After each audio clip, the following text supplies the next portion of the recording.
আসসালামু আলাইকুম রহমতুল্লাহি ওবরকাতুহু। সম্মানিত দর্শক, বাংলাদেশ জাতীয়তাবাদী দল বিএনপি এই দলটির যে সম্ভাবনা জুলাই আগস্ট বিপ্লবের পর যেভাবে জ্বলে উঠেছিল, এটি ক্রমশ ম্রিয়মাণ হতে চলেছে। বিএনপিকে কেন্দ্র করে যে দেশি এবং বিদেশি চক্রান্ত চলছে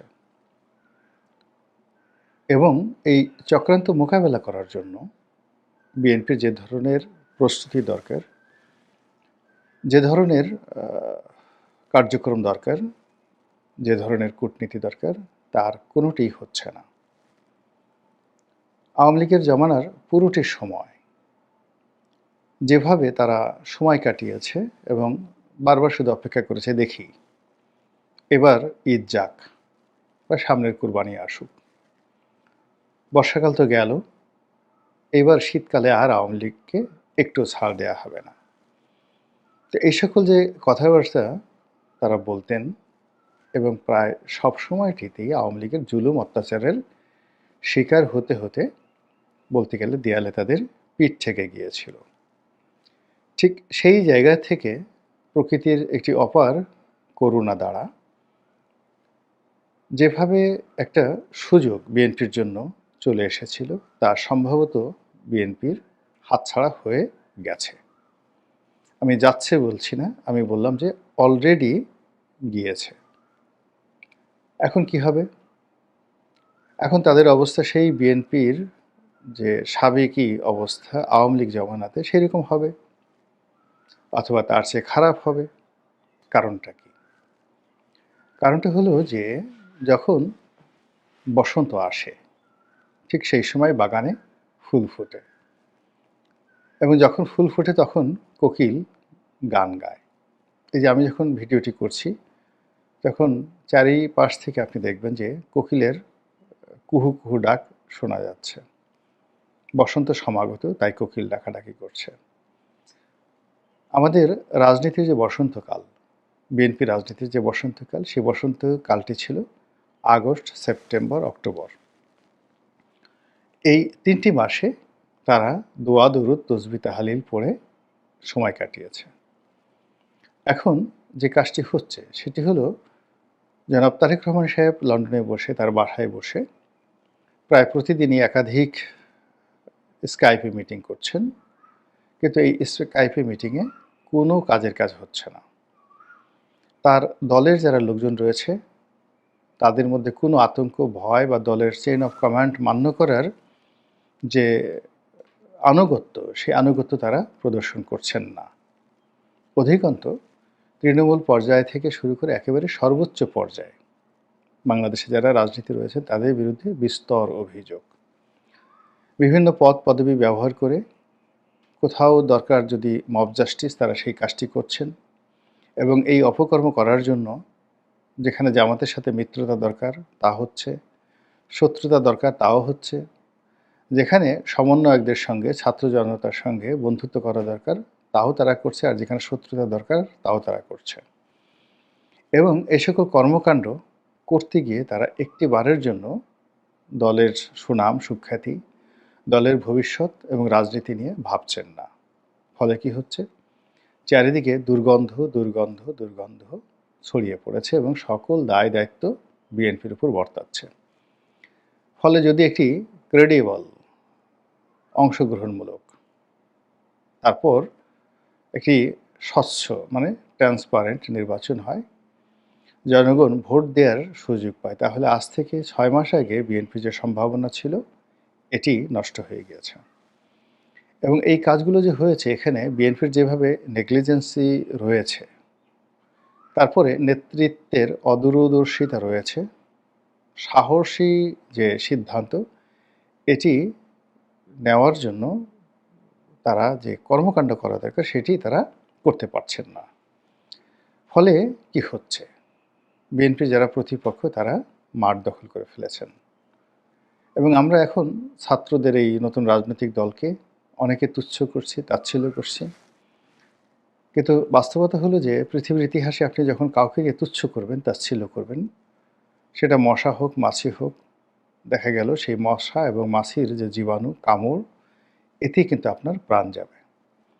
শেখ হাসিনার পতনের একটু ইতিহাস দেখুন। তিনি বিএনপিকে শেষ করার চেষ্টা করেছেন, জামাতকে শেষ করার চেষ্টা করেছেন এবং অনেকাংশে সফল হয়েছেন। দুটো রাজনৈতিক দলের যে শীর্ষ নেতৃত্ব রয়েছেন, তাদের অনেককে কবরে পাঠিয়ে দেওয়া হয়েছে, অনেককে ফাঁসিতে লটকানো হয়েছে, অনেকের মেরুদণ্ড ভেঙে দেওয়া হয়েছে এবং বাকি যারা ছিলেন তারা সকালে একবার গণভবনে হাজিরা দিতেন, আবার রাতে এসে অন্য জায়গায় হাজিরা দিতেন। কখনো ডিজিএফআই, কখনো এনএসআইয়ের হুকুমে তারা চলতেন, আর কখনো লন্ডন থেকে তারেক রহমান সাহেব যে কথা বলতেন সেই কথা প্রেসের সামনে এসে মানে বলতে থাকতেন। তো এই যে রাজনীতির যে ধারাবাহিকতা, এই ধারাবাহিকতা এখনও কিন্তু ওইভাবেই চলছে। অথচ যদি জনাব তারেক রহমান সাহেব সেই আগস্ট মাসের 14 তারিখে 15 তারিখে চলে আসতেন, আমার কাছে মনে হয়েছিল যে আগস্ট মাসের 8-10 তারিখে জনাব তারেক রহমান সাহেবের জন্য বাংলাদেশটা নিরাপদ ছিল না। কিন্তু যেই মুহূর্তে ডক্টর মোহাম্মদ ইউনূস শপথ নিয়ে ফেলেছেন, ওই মুহূর্তে তিনি যদি বাংলাদেশে চলে আসতেন তাহলে পুরো রাজনৈতিক যে নেতৃত্ব এটি তার হাতে থাকতো। কিন্তু এখন যে পরিবেশ পরিস্থিতি তৈরি হয়েছে, এখন তিনি যদি চানও চেষ্টা করেন বাংলাদেশে আসার জন্য, সেটি হয়তো সম্ভব হবে না। বিভিন্ন কারণে এটি তার জন্য খুব ডেঞ্জারাস একটা গেম হয়ে যাবে। আমাদের দেশে 21শে আগস্টের গ্রেনেড হামলা হয়েছে, এটা আমরা জানি। কে করেছে, কারা করেছে, আমরা এখন পর্যন্ত জানি না। তো পাবলিক মিটিংয়ে গ্রেনেড হামলা চালানোর যে ইতিহাস এই বাংলাদেশে আছে। আগামীতে যদি 10 লাখ লোক নিয়ে জনাব তারেক রহমান কোনো বৈঠক করেন, সেখানে যে ধরনের অপকর্ম দুর্বৃত্তরা করবে না, কিংবা ভারতীয়রা করবে না, কিংবা আইএসআই করবে না, কিংবা আওয়ামী লীগ করবে না, এই কথা কিন্তু বলা যাচ্ছে না এবং পুরো রাজনীতি সমূলে বিনাশ হয়ে যাবে।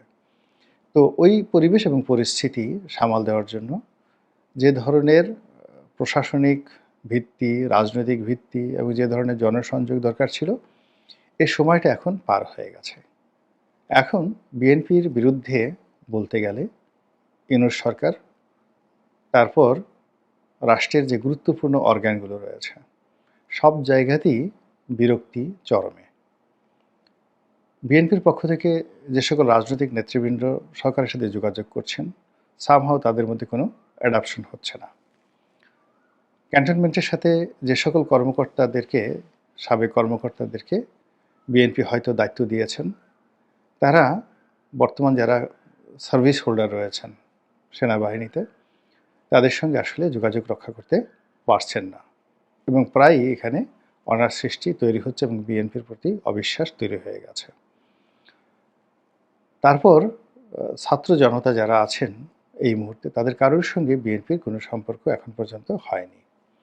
কিন্তু বিএনপির যে সকল ধড়িবাজ লোকজন রয়েছেন, তারা ঠিকই ছাত্র জনতার দরবারে হাজির হয়ে তাদের অফিসে গিয়ে যার যার কাজকর্ম বাগানো দরকার, যার যতটুকু স্বার্থ রয়েছে সেই স্বার্থ অক্ষুণ্ণ রাখা দরকার, ইত্যাদি কর্মকাণ্ডগুলো কিন্তু তারা অনেকেই করেছেন।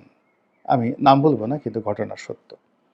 কিন্তু অ্যাজ এ পার্টি বিএনপি এবং অ্যাজ এ পার্টি ছাত্র জনতার পার্টি, সেই ছাত্র জনতার পার্টির সঙ্গে কোনো অবস্থাতেই বিএনপির একটা হৃদ্যতাপূর্ণ সম্পর্ক তৈরি হয়নি, বরং এটা এখন অনেকটা দাগ কুমড়া সম্পর্কে পরিণত হয়েছে এবং ছাত্র জনতার এই দলটির সঙ্গে এই মুহূর্তে দেশি বিদেশি চক্র কাজ করছে, রাষ্ট্র কাজ করছে, সরকার কাজ করছে। এখানে অঢেল অর্থ রয়েছে, বিত্ত রয়েছে, প্রভাব রয়েছে, প্রতিপত্তি রয়েছে এবং তারা যে কোনো মব জাস্টিস করে সেটা হজম করার মতো ক্ষমতা এখনও পর্যন্ত তারা রাখে। কাজেই তাদেরকে তুচ্ছ এবং তাচ্ছিল্য করা এক ধরনের, আমি মনে করি, উদাসীনতা। নির্বুদ্ধিতা বলার দুঃসাহস আমার নেই, কেননা বিএনপিতে যারা আছেন প্রায় সবাই আমার সাথে জ্ঞানী গুণী। আমি আমার বাইরের দৃষ্টিকোণ থেকে, আমার যেহেতু একটা প্ল্যাটফর্ম রয়েছে তাই আমি কথা বলতে পারছি, হয়তো অনেকে বলছেন না, কিন্তু আমি মনে করি রাজনীতি বা অন্য যে কোনো বিষয় তারা আমার চেয়ে অনেক অনেক বেশি জানেন এবং বোঝেন।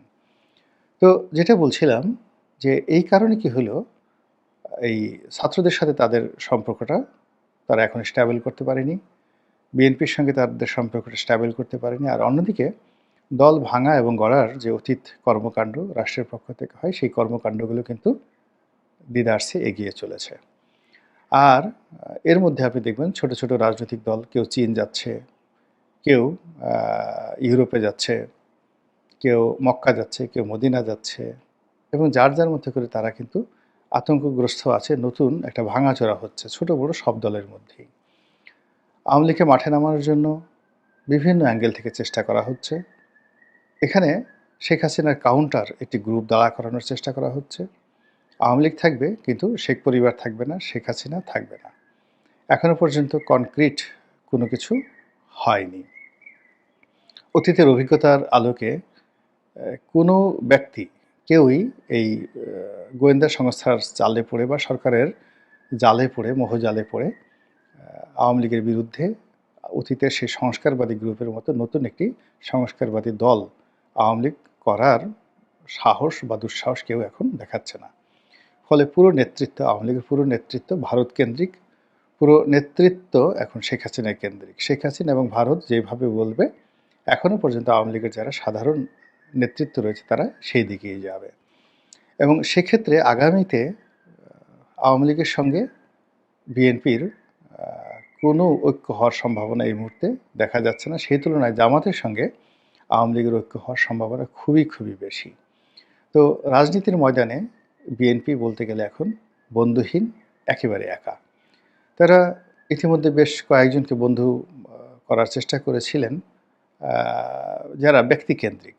আমি কারো নাম বলে ছোট করব না, যাদের কোনো দল নেই, ব্যক্তি হিসেবে তাদের পরিচিতি রয়েছে, তাদের সঙ্গে বিএনপি বন্ধুত্ব করার চেষ্টা করেছে সর্বোচ্চ ছাড় দিয়ে। কিন্তু এই লোকগুলো টাকার কাছে বিক্রি হয়ে গেছে। হয়তো কোনো দেশি গোয়েন্দা সংস্থা অথবা বিদেশি গোয়েন্দা সংস্থা, এবং এই গোয়েন্দা সংস্থা যদি এই সমস্ত লোকদেরকে এখন বলে তোমরা অমুকের পা চাটো, অমুকের জুতা মাথায় নিয়ে ঘুরো, সেই কাজটাই তারা করবে। ফলে কি হলো, বিএনপির এই যে আগস্টের পরে তারা নতুন যে মেরুকরণ করতে চেয়েছিলেন যাদের সঙ্গে, সেই মেরুকরণ আর হচ্ছে না। ফলে পুরো দলটিকে নিয়ে তার বিরুদ্ধ পক্ষ যারা রয়েছে তারা বিভিন্ন অ্যাঙ্গেলে থেকে অনেকটা একহাট্টা হয়ে গেছে বিএনপি ঠেকাও।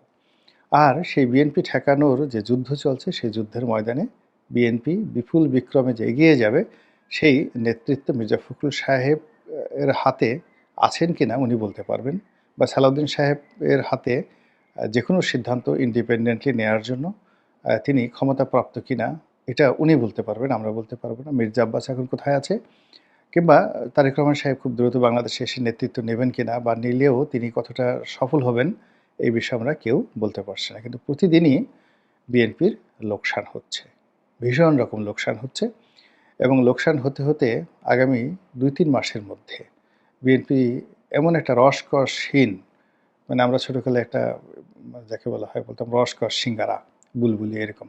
তো রসকস সিঙ্গারা বুলবুলি এরকম একটা অবস্থায় পৌঁছে যাবে যে এই দলটি আর নভেম্বর মাসে এসে নির্বাচনে যে হুঙ্কার দেওয়ার পর্যায়ে আর থাকবে না।